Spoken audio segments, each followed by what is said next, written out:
What's up, y'all? I have an emergency message, public service announcement. Listen, do not despise discipline.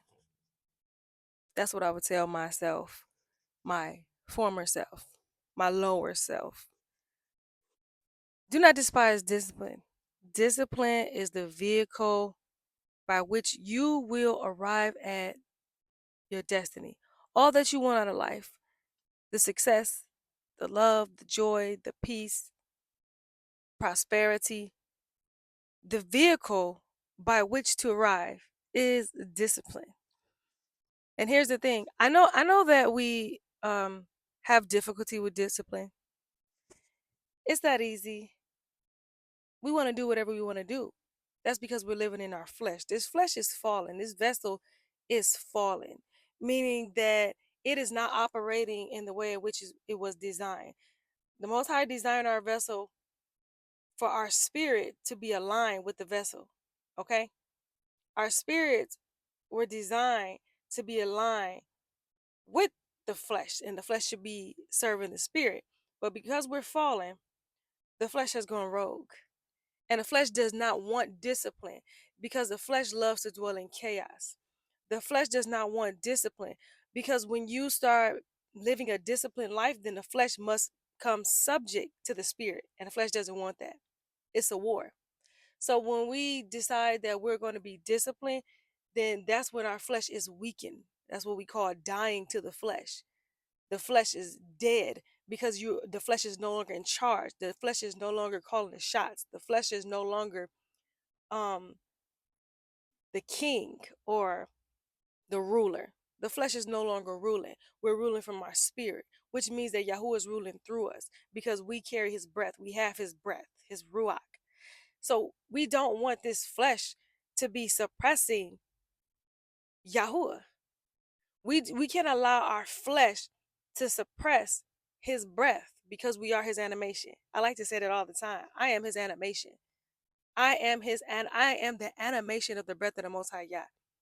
I am the animation of the Ruach of the Most High Yah. And the only way that you will ever really truly be able to see who he is if I yield my flesh so that you can see how he really moves, what is his true nature. And you will see his true nature when that flesh is subdued, when that flesh is weakened, when that flesh is dead. So do not despise discipline. I know it's hard. I know it's hard to eat well. I know it's hard to turn down food that you like. Besides the fact that we don't want to miss out on what we love, besides the fact that we just want to taste it, we just want to eat it, we just want to experience things, we also have in us this fear that if I stop doing this, I'll still have the desire. We don't want to walk around with a burning desire that can't be satisfied. That's a fear too. But trust and believe that when you discipline yourself and you walk away from those things that are not good for you, and you walk away from those things that really don't serve you, the desires will leave because this flesh will start dying. Don't be deceived into thinking that if you deny yourself that you're gonna always have a desire, you're gonna always want this thing, and you're just gonna feel tortured and tormented. And every time you look at something, you're gonna want it, and you could be trying your best not to eat it. You could be trying your best not to do it. No. When you are disciplined, the flesh is weakened and the flesh begins to die. The flesh get quiet. But you got to keep that thing dead. You got to keep that thing quiet. You got to continue on in discipline. You got to allow your spirit to rule. This is not just about food. This is also about um physical things, okay? Your body. This is also about keeping your body in good shape, keeping your body in preparation for movement, in preparation for endurance. We should always be working our bodies. We should always be doing some kinds of physical activity. You don't necessarily have to go into a gym. You could work out at home, you could work out at the gym, or your workout may be connected to your actual work. Maybe you're a dancer. I don't know. Maybe your profession allows you to get the movement and the discipline of your body that you already need to keep yourself like on point. But you can also just walk outside, go hiking, go running, something. Do something to get this thing moving around. This body got to be, you got to be able to endure. Okay, we got to be able to explode into action at any time. Like when I think about the children of Israel, when you read in the scripture, this wasn't no lazy sitting down people. First of all, they was walking all the time, and then they had to be ready for battle at any point. Can you imagine how physically fit you had to be when your life depends on your fitness? Your life depends on your fitness. Think about that. We need to think like that. We need to think like, you know what? I need to be ready to do whatever the Most High needs me to do at any time. He might need you to start running. He might need you to do something that requires you to have great physical strength, great physical endurance. He does not want his people to be impeded by anything. He doesn't want us to back down to anything. He wants us to be able to do anything at any given time. So we need to exceed the normal activity of the majority of the population from day to day so that we can be able to do anything. Okay? Don't you want to be a special people? Come on now. Imagine him up there, okay? He's the most high. He got this people. He called you out, okay? Israel. He called you out. And his people lazy. His people can't keep up with um just average physical activity. We should be able to exceed it. Okay? They should be looking at us like we're our superhumans. We're the superheroes. You understand? We're the superheroes.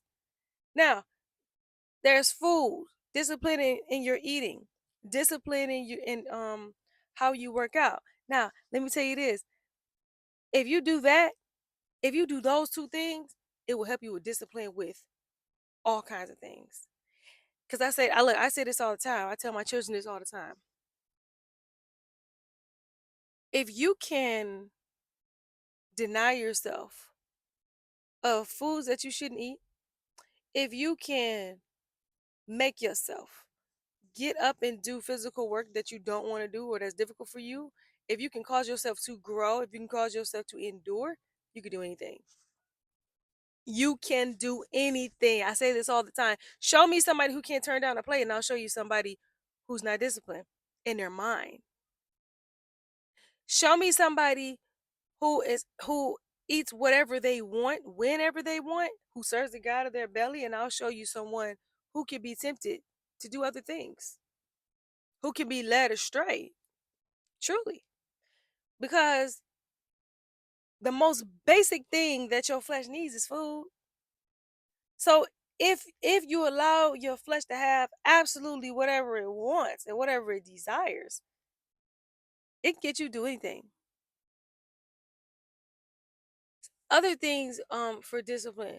We need to be disciplined in our learning. We should constantly be learning and elevating. Okay? Forget about school. You graduated, great. That ain't got nothing to do with your learning for life. We should be learning for life. We should discipline ourselves to learn for life. Like I developed a new habit. I've always been a student. I love to learn, but I've kind of refined my discipline of learning by committing to 20 minutes per day for certain subjects or disciplines. Okay, I'm gonna do this. Like Spanish. Okay, I'm gonna do my Spanish for 20 minutes a day. Learn about finances. I'm gonna do that for 20 minutes a day. I can do that. That's nothing. If I do that every day, you know how many things I can know? You know how many things I can be proficient in if I just do it for 20 minutes every day? And that's really and truly 20 minutes a day a is known as research and known that if you practice anything for 20 minutes a day, you on your way to mastery. Learning. We also need to be disciplined in our prayer life. I That's one thing that I learned. Like, you know what? This can't just be random. Like, we actually have to establish times. You actually have to know what time to pray and things like that. Like you might have a season where you can just be praying at any time, and that might be working out for you. But sometimes we enter seasons where we got so much going on, we have to establish a time, or we're gonna miss it. Or sometimes you enter a season where maybe it's difficult for you to stay committed, but so you have to establish a time so you can make sure you tapped in. I'm in a season where It's time for me to schedule my entire life every hour. I'm approaching that season that no, it's time for me to actually, I have to be running on a schedule and I can't waste any time because of the responsibilities that I have and because of the direction that I'm going into. But guess what? I'm in a place now where I love discipline. You know why? I love it because it's bringing me clarity. Excuse me. I love it because it's bringing me clarity. I love it because I see it taking me where I want to go. I love it because I have peace. I'm getting peace from just being disciplined. I have so many things in my mind, so many things I want to do, so many plans, so many thoughts, so many dreams. And those things are a blessing, but they will drive you out your mind if you are not disciplined. Trust me. You will be, listen, you will live on the edge of insanity when you refuse to be disciplined. You will live in survival mode if you refuse to be disciplined. The the vehicle to abundant life is discipline, aka dying to the flesh, consistency. So don't despise discipline. Dive in. Find you something. Start with one thing, whatever it is. Whether you're going to start with a discipline of learning, discipline of prayer, discipline of eating well, working out, start a discipline. And I'm not talking about something that somebody else is making you do and holding you accountable for. I'm talking about a discipline where you are the taskmaster, you're making yourself do something. There's nobody there to tell you anything. Start practicing discipline. I don't care how long it takes. Don't worry about how long it takes. Just start. Start practicing discipline and watch it lead you to exactly where you want to go. Don't despise discipline. That's where the light is. Y'all have a good day. I'm Katila Yusri. I'm a distributor of wisdom from Yahuah. I speak it, I write it, and I model it. You have a good day.